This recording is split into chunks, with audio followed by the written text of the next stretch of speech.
The problem of English. Father ora thou the earth on heavenum, see thy nama gehelgad, to become thine richer, give eartha, thine willa on earthen swaswa on heavenum. Arna gedei vam the can chlaf, sila us today, and forgive us, ora guiltas, swaswa we forgive it, urum guiltendum, and ne geled thou us on costunga, ac alis us of evila sotlisha. It's fairly straightforward. It's English. Do you understand it? Maybe a few words. It's the Lord's Prayer. Now, how did this language, the language of only a tiny minority of people in entering Roman Britain, become the language of the whole country? Why do we speak English rather than language derived from Latin or even the Celtic languages of Britain? It's a good question, and one of the more difficult ones to answer. And the problem gets even greater when we start thinking of it in comparison. Now, the German tribes who go to Britain, the Anglo-Saxons, Jutes, and so on, were not a lot. In the 300 years between, say, 350 and 650, there were probably fewer than 10,000 Germanic-speaking migrants who arrived in the island of Great Britain. It's even possible the number could have been as few as 3,000. We can figure out why this would be so if we look at the technology of the ships needed to get them across the water. That might seem like a large number, but let's put this in perspective. What's now France saw probably 300,000 Germanic-speaking migrants arrive in its territory during this period. Italy, probably about the same number. Spain, at least 150,000. Even North Africa gets a migration of about 80,000 Germanic-speaking peoples. Yet, they do not speak a Germanic language in Tunisia, or Italy, or Spain, or Portugal, or France. Instead, Italy, France, Spain, and Portugal speak Romance languages. In North Africa, the old Amazigh Moorish languages still remain, or Arabic, which comes later. So maybe it is something to do with ratios. Maybe there just weren't so many people in Britain compared to these other larger areas. But that doesn't work. Even the absolute lowest estimate, the population of Roman Britain, says there were at least 500,000 people. Some estimates are between 4 and 6 million people. So, let's just say it was 1 million. How do 10,000 people change the language of 1 million? And that is a real problem when you think about it. This doesn't normally happen. A small minority immigrates to a country that has a unified culture. The small minority changes the language and culture of the much larger majority almost completely. Something is going on. Now, various solutions have been worked out. One is the idea of population replacement. This is an older idea. The idea was that whether the Anglo-Saxons killed the people who lived there before, or the Roman Britons had died from plague or famine or other natural causes, the first English settlers basically entered an empty country and settled in it, coming in with complete families, settled in an empty land with only minor problems with the previous inhabitants. This vision was largely based on things like the English settlement of New England. And like with that, it led to the idea that Anglo-Saxon England was the source of democratic freedom, law, and Republican virtue. It's this model that leads Thomas Jefferson to see Hengist and Horsa as the ancestors of democracy. It also aligns with the view that the Anglo-Saxons, that is, the English, are a racially pure Germanic people, which is also problematic. Now, this doesn't work because we know that the population of Roman Britain didn't die. We know from DNA studies that there were not a lot of German women. We know something else happened. So we can throw this idea out. And it has largely been abandoned by scholars. The more popular idea today is elite replacement. German military groups arrived in small numbers, which is what we see from the evidence. And Britain at the time was in a period of cultural shift. Roman British culture was very tightly organized, socially repressive to the lower class and poorer groups. So many Roman Britons saw that the more egalitarian Anglo-Saxon culture was much nicer, and they adopted Anglo-Saxon culture, began wearing Anglo-Saxon clothes, being buried in Anglo-Saxon graves, eating Anglo-Saxon food, and speaking Anglo-Saxon just because it was nice. This has an appeal to modern sort of liberal progressive ideas of multiculturalism, welcoming immigrants, and things like that.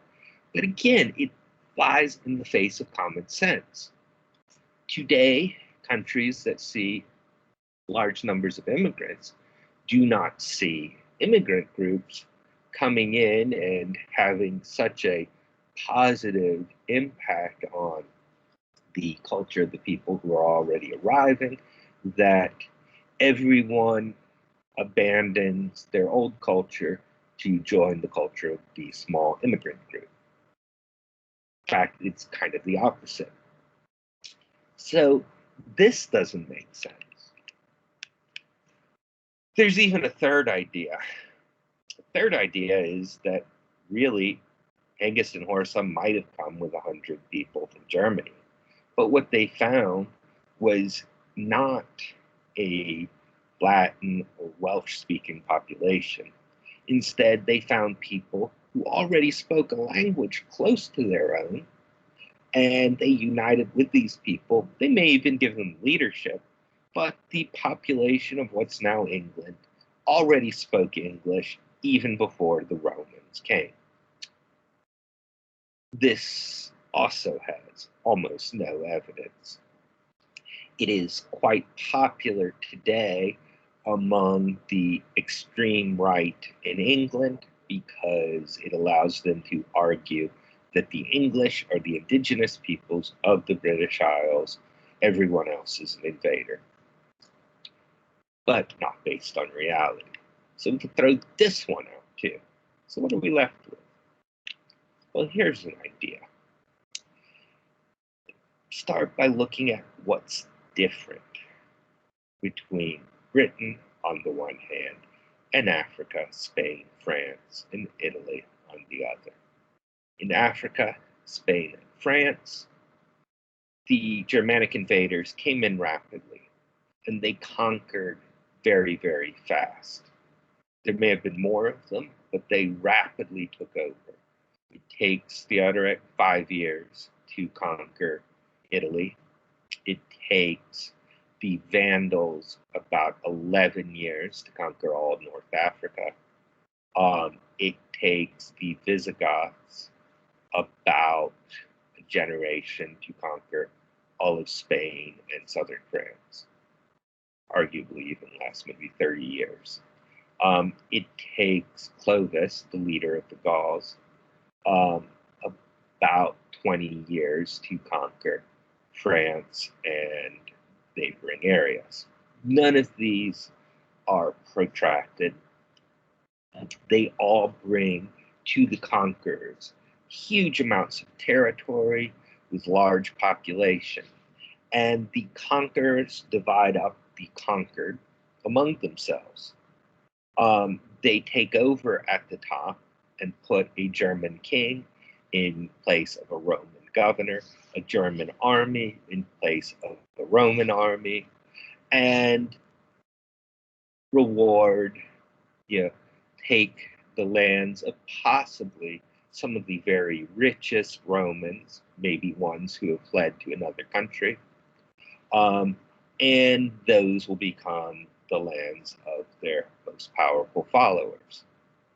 For most people, though, living under the barbarian rule, the change is one, at most, of who your landlord is. Instead of landlord A, it's now landlord B. Your taxes may go down, but your daily life is pretty much the same. Another factor, the Franks, the Goths, the Vandals, are all Christians. The Anglo-Saxons aren't. Even if they were the wrong kind of Christian, you could still go to church in your own familiar way. You have the same landlord, you continue to speak the same language, and practice the same religion. What happens in Britain? There, those invaders are not successful. Unlike the Roman Africans, the Roman Italians, the Roman Spanish, and the Roman Gauls, the Roman British fight back. And they fight back hard. Instead of taking a decade to conquer the island, the Anglo-Saxon conquest of the Britons takes, at minimum, just to conquer what became England, at least 160, 170 years. To conquer all the Roman Britons will end up taking 850 years. Because of this, the rewards for the members of the conquering army look different. British life looks different. The war means the cities are destroyed in the fighting. Instead of giant estates, the invaders divide up prisoners rather than lands because they do not have enough lands. And there are two more differences. First, they're not Christians. They do not follow Christian rules or rituals.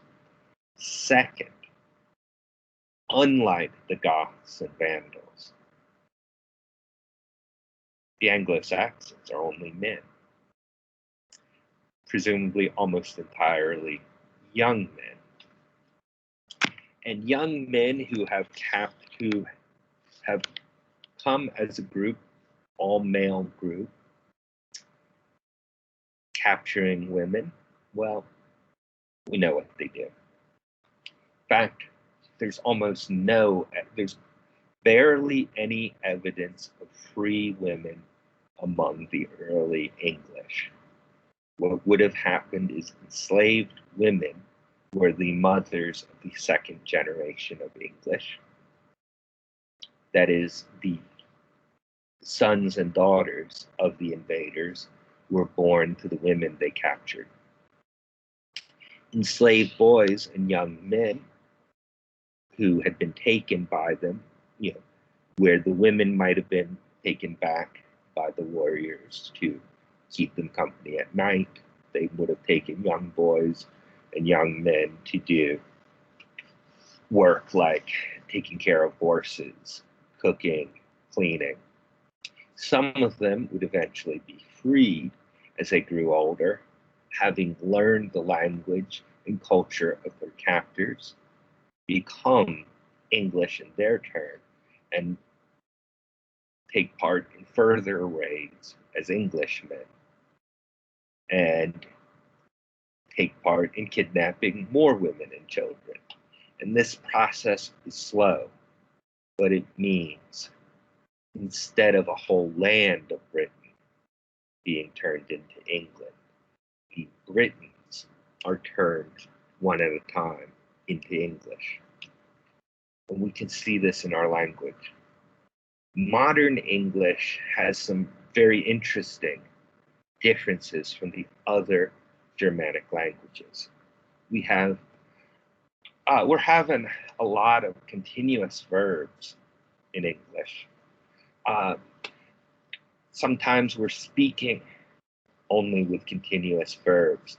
We're talking about things. We're going over the past progressive or the continual action verbs and other things that are something like that in English.